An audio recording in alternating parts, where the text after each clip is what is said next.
Potter is back. They're making another 3 Avengers movies, and AI is taking over the world. Welcome back to Rewind, where we update you with the week's latest crazy things happening in film and TV and entertainment. Crazy is an understatement for what we're about to share today, because there's a lot we need to cover. Some good news. Yes, mostly. A lot of these things are quite positive. News tends to be a really, really sad place, but we're here to give you some highlights this week. Starting off with HBO has finally cast its Ron, Hermione and Harry for the highly anticipated Harry Potter series. Slash remake. For some reason. Since everything's a remake lately. Everything's a remake, and for some reason HBO decided it was a good idea to remake Harry Potter. Well, not for some reason. HBO is owned by Warner Brothers. Warner Brothers owned Harry Potter. They're like, hey, what if we make more Harry Potter and we just do exactly what we did last time, but longer and with more money?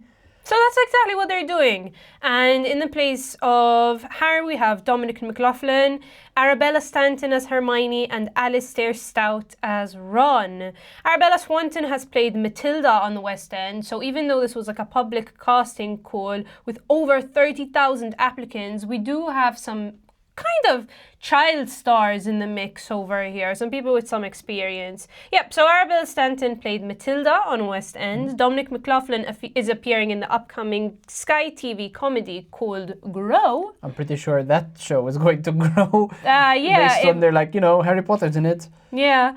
And Alistair Stout is actually making his on-screen debut, which well done, Alistair. We're so excited to see what you have to offer. It has some big names attached already. We have John Lithgow as Dumbledore, who I'm sure is going to do an absolutely amazing job. It's written and showrun by Francesca Gardner and directed by Mike Mylod, who is a massive guy over at HBO. We've recently from Succession fame, and also one of the greatest episodes of The Last of Us. Which is arguably the best episode of The Last of Us, but... So guy knows what he's doing. He's also British. So they're keeping it within the borders. I kind of like the fact that Harry Potter is being directed by a British director. Yeah. I feel like we can keep the culture alive over there. I don't think Chris Columbus, the director, was British. Maybe not. But I mean most of the Harry Potter directors. Yeah, he's American, and he's also named after the guy who found America. The most American you can get. But yeah, I'm super excited. They've been revealing some new images of the set, which is like keeping on the HBO theme of go big or go home. They are spending so much money. They built an entire Privet Drive set, which is looking incredible. And at least for season 1, I know this is not going to be a flop. The question is, should they have maybe spent the money and made more Harry Potter stuff for a completely different kind of idea? I don't know. Maybe not Harry, Hermione, and Ron. At this point with J.K. Rowling and all her problems, I'm pretty sure they're just like, look, let's just stick to what we have before J.K. Rowling comes up with some weird other stuff. Fine, the first movies are a bit old nowadays, but the last ones hold up. They're good. And it just feels weird to just remake something that isn't even old yet. Yeah, fair enough. Fair enough. We'll see what they do. A24 is shutting down its documentary division, which is led by Nicole Stott, due to market challenges, with 5 key staff members being laid off. It's super sad. I mean, it's sad to see these filmmakers being shoved out of their jobs. The thing is, I had no idea A24 had a documentary department. That's the thing. It's kind of this bittersweet thing, which, they're closing off this section. They're kind of shutting down that department where, documentaries are a very, very big part of filmmaking. But at the same time, there have been, I think, 2 successful A24 documentaries that have come out of this department. Yeah, a couple of them have sort of premiered at Cannes, but they didn't go very far. And they're not making documentaries. They're just not maintaining a dedicated team that are making documentaries. Exactly. I mean, while there are documentaries currently in process, such as Andre is an Idiot, D-Match, the Ogre Chop Murders, they're kind of continuing those and they're finalizing them, but they are not greenlighting any more documentaries, any new ideas, which I think is a really sad thing. I mean, we're not documentarians at all, but knowing that one of our favorite studios is shutting down an entire division instantly reduces the chance of projects being made by hundreds of millions, you know what I mean? So it is sad that this is getting shut down, but clearly it is showing a shift, it is showing change, and it is kind of promoting self-starting and indie documentaries rather than high budget. Documentaries have like always had the space in the indie world just because they don't need massive sets, they don't need massive crews. Obviously, like, you need super talented people to make documentaries. But at the end of the day, I'm sure they'll be picking up some indie docs. And if you're a documentary filmmaker, you know that just the idea is go out, shoot your doc, edit it, and shop it around Hollywood, and someone will probably buy it if the story is interesting enough.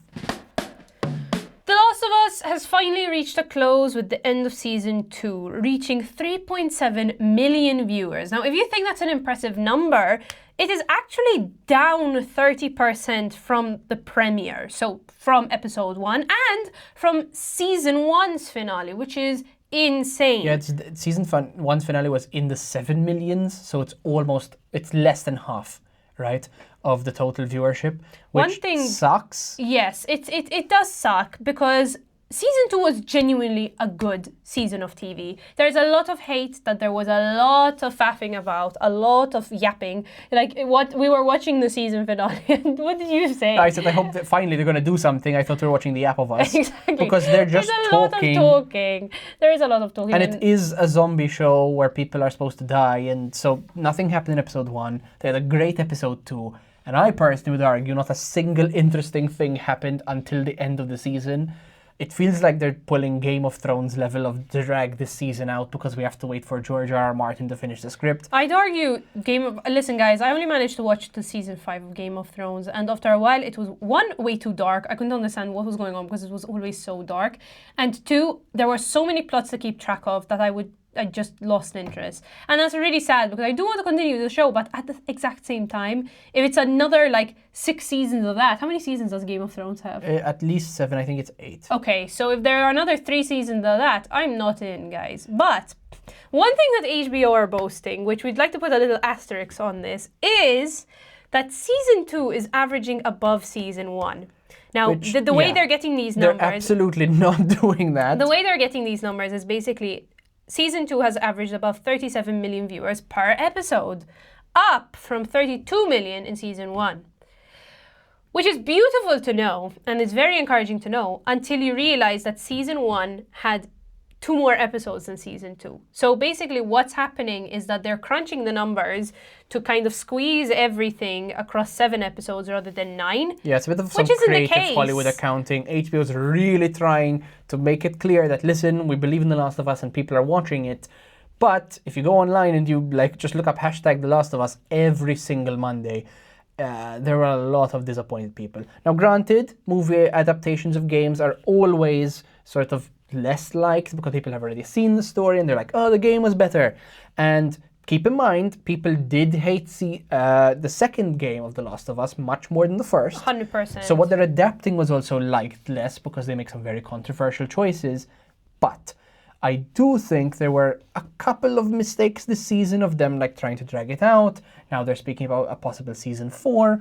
I mean, we waited 2 years. 2 years is a long 7 time. episodes. I mean, we did the same for Severance, okay? We did the same for Severance gave things in season, plot move forward. In this case, this season 2, nothing particularly happened. It felt like they ended the show halfway through a season. And we waited 2.5-ish years for this.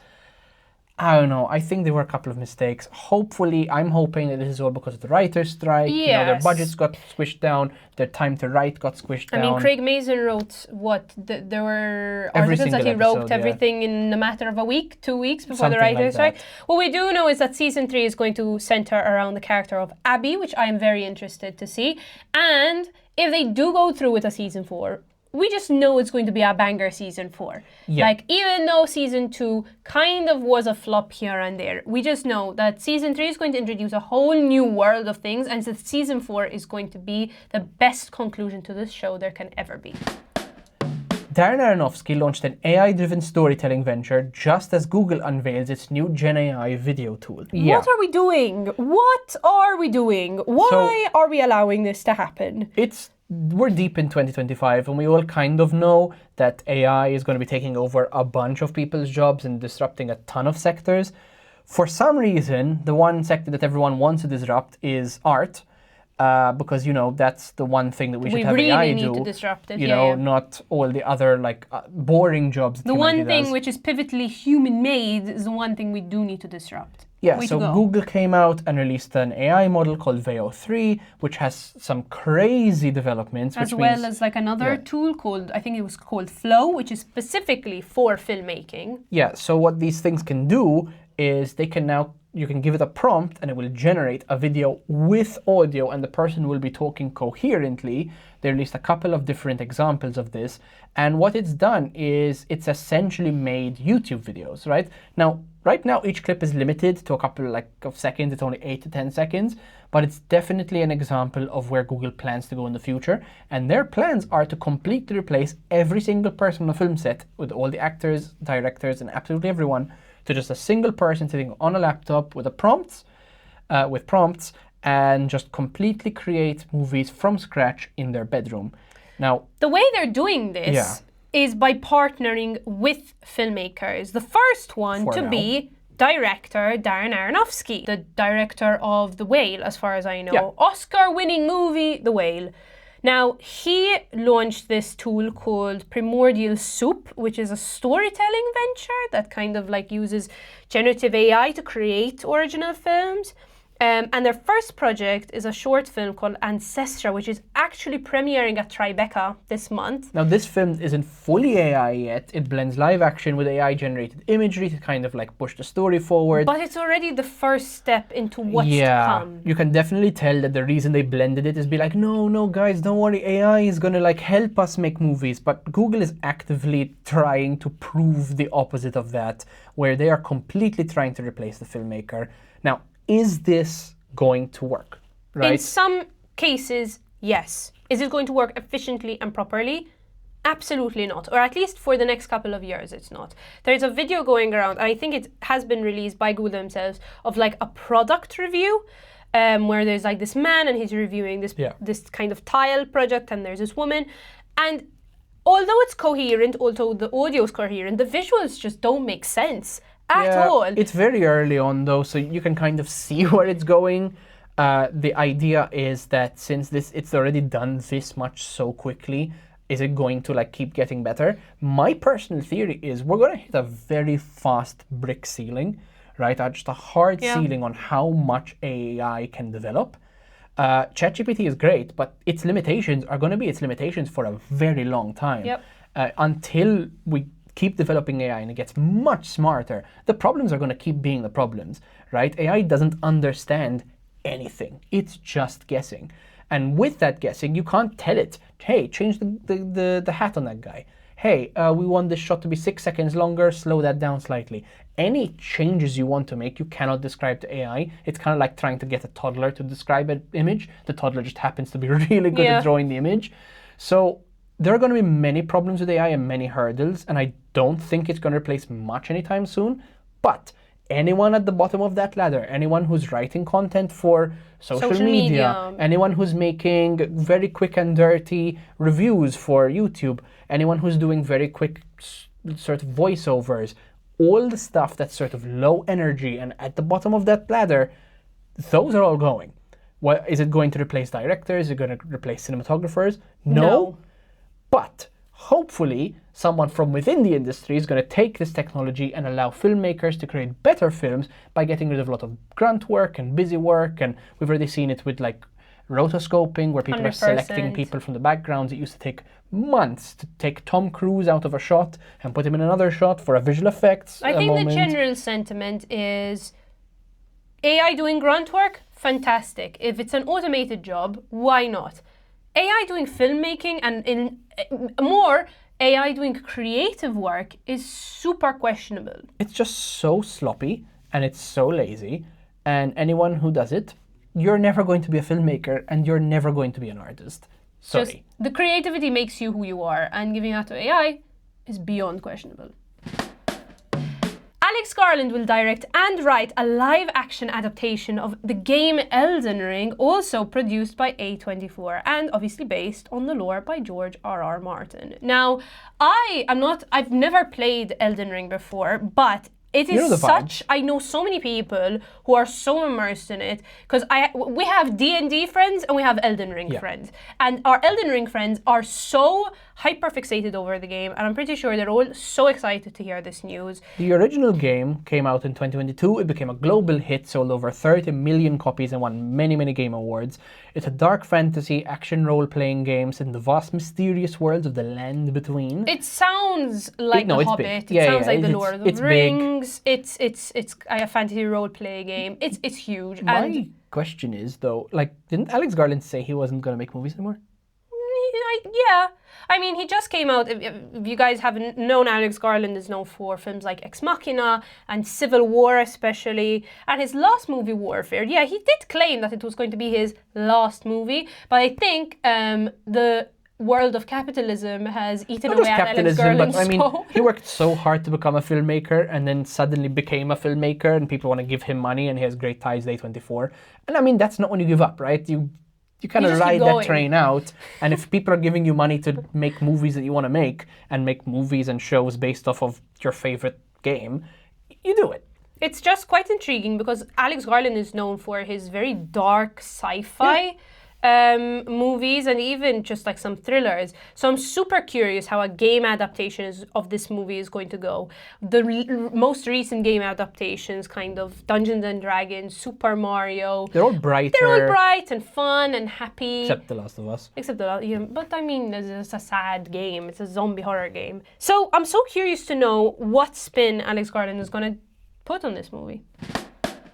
We are finally getting some closure from the Rust case with armor Hannah Gutierrez Reed released on parole after 14 months. Yeah, guys, this has been Yeah. a long-going case, and It's been almost 5 years now, since 2021. it's just an insane thing that happens. This so many people get into this circle, and obviously people like Alec Baldwin himself, the armor, the AD, the production manager, everyone just gets roped into a case like this, which leaves so many unopened threads. But finally, we are getting answers about this. Hannah Gutierrez Reed was the armor convicted of manslaughter in the fatal 2021 Rust shooting. To but catch you guys up, yeah. Yes. Basically, what happened here was Alec Baldwin was handed a gun on set by the armorer. They were filming something, and he pointed it where the director told him to point it, and the DP told him to point it, and fired the round, which was supposed to be a blank. It was supposed to be a completely dead gun. Why there was a round on the film set at all is a complete mystery and a complete massive breach by this armorer. And unfortunately, he did point the gun at the 28-year-old cinematographer who was fatally shot immediately on the set.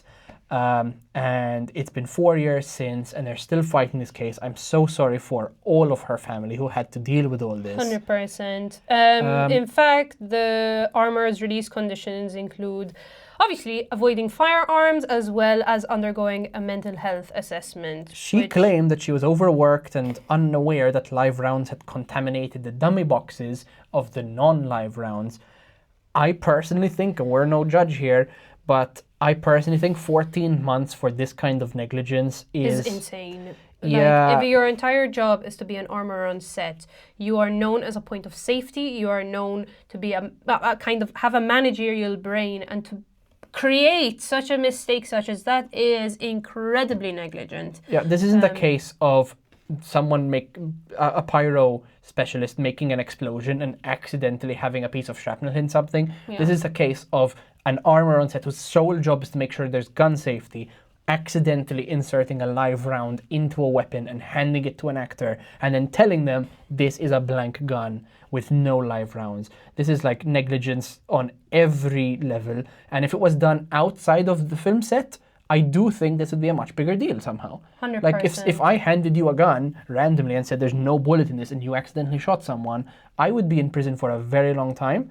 And I kind of feel like, even though it wasn't really her fault, this armorer yeah, you know. There are a lot of questionable things. Yeah. Luckily, Baldwin's side of the manslaughter case was dismissed due to prosecutorial misconduct, because ultimately he was not the one who actually, like, obviously, he wasn't trusting his armor, he wasn't trusting his production manager, he wasn't trusting everyone. So obviously his end of the case was dropped.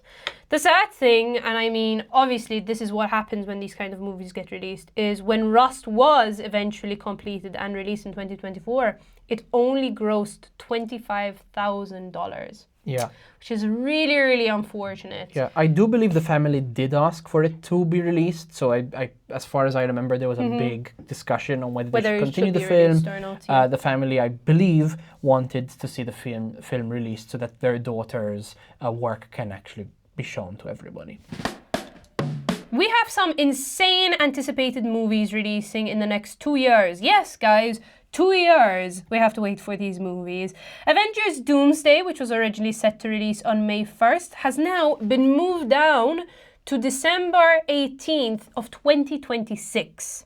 Now, you'd think that's so far away. What on earth could it clash with? Well, funny you say this, because this delay has now resulted in a clash with the release of the next Dune movie. So we're gonna have Dune Doomsday. Avengers Doomsday. Avengers Messiah clash on our hands. How this happens, we don't know. Well, really and truly, we do know. This is the best slot to release movies in, right? You have different slots per year. If you want to win an award, you release your movie in a certain slot.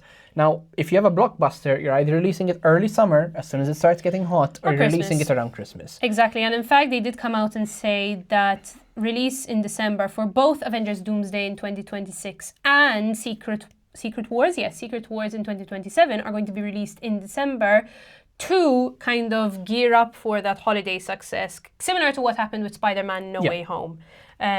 Taking advantage of that Christmas slot and lapping up all that cash, basically. Yeah, and I mean, odds are they need some more time to fully bake the movie, which a lot of people would argue give them all the time they need so they don't overwork VFX artists and don't rush the movies out. Yeah, at least the VFX artists will be able to go home for Christmas. Hopefully, because it's well known that Marvel kind of abuses their VFX. Like, big movies need a lot of VFX and need a lot of hours, and there's this big crunch that happens to finish the movie because that wall is not moving, right? If it's coming out in June, the film needs to be done in June. So they moved it to allow themselves to finish the movie properly, and that's super respectable. Disney also announced releases of Ridley Scott's new movie, which is a post-apocalyptic thriller called The Dog Stars. Apocalyptic. Starring Jacob Elordi. Yeah, so basically the plot of this is Jacob Elordi is basically going to be in The Last of Us because it's set around a disease which wipes out all of humanity, and Jacob Elordi is just there in the middle. So, yeah, there you go. Disney is trying to look further on The Last of Us. And we have an update on The Devil Wears Prada 2, which is coming out on May 1st, 2026. Apart from that, Avatar The Way of Water is getting a re-release. Yeah, we're getting it back in IMAX. We need another Avatar. No, wait. People liked Avatar. It made $1 billion.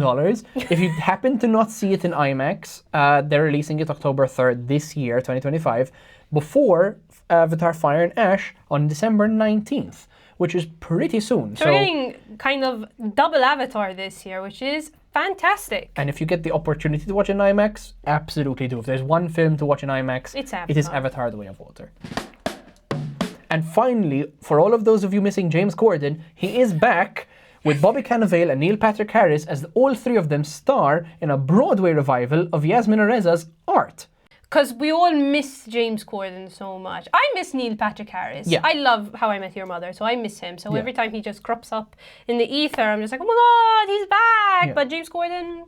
I mean, the three comedy legends are coming back to Broadway, so not to our screens. Exactly.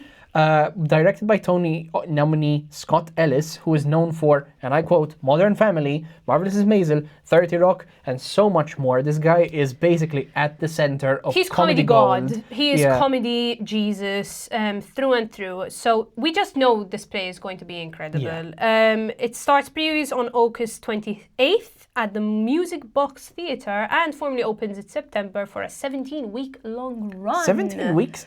is a long run. Tight. It goes all the way Yeah. through Christmas. So guys, if you're in New York, catch this play. You won't want to miss it. I mean, for how much kind of slack we don't cut for James Corden, this is going to be a banger. It's a comedy about three friends whose friendship is tested when one buys an all-white painting and they debate art, ego, money, politics, religion, and all the works. So we can't get more Broadway than that, can we? Yeah.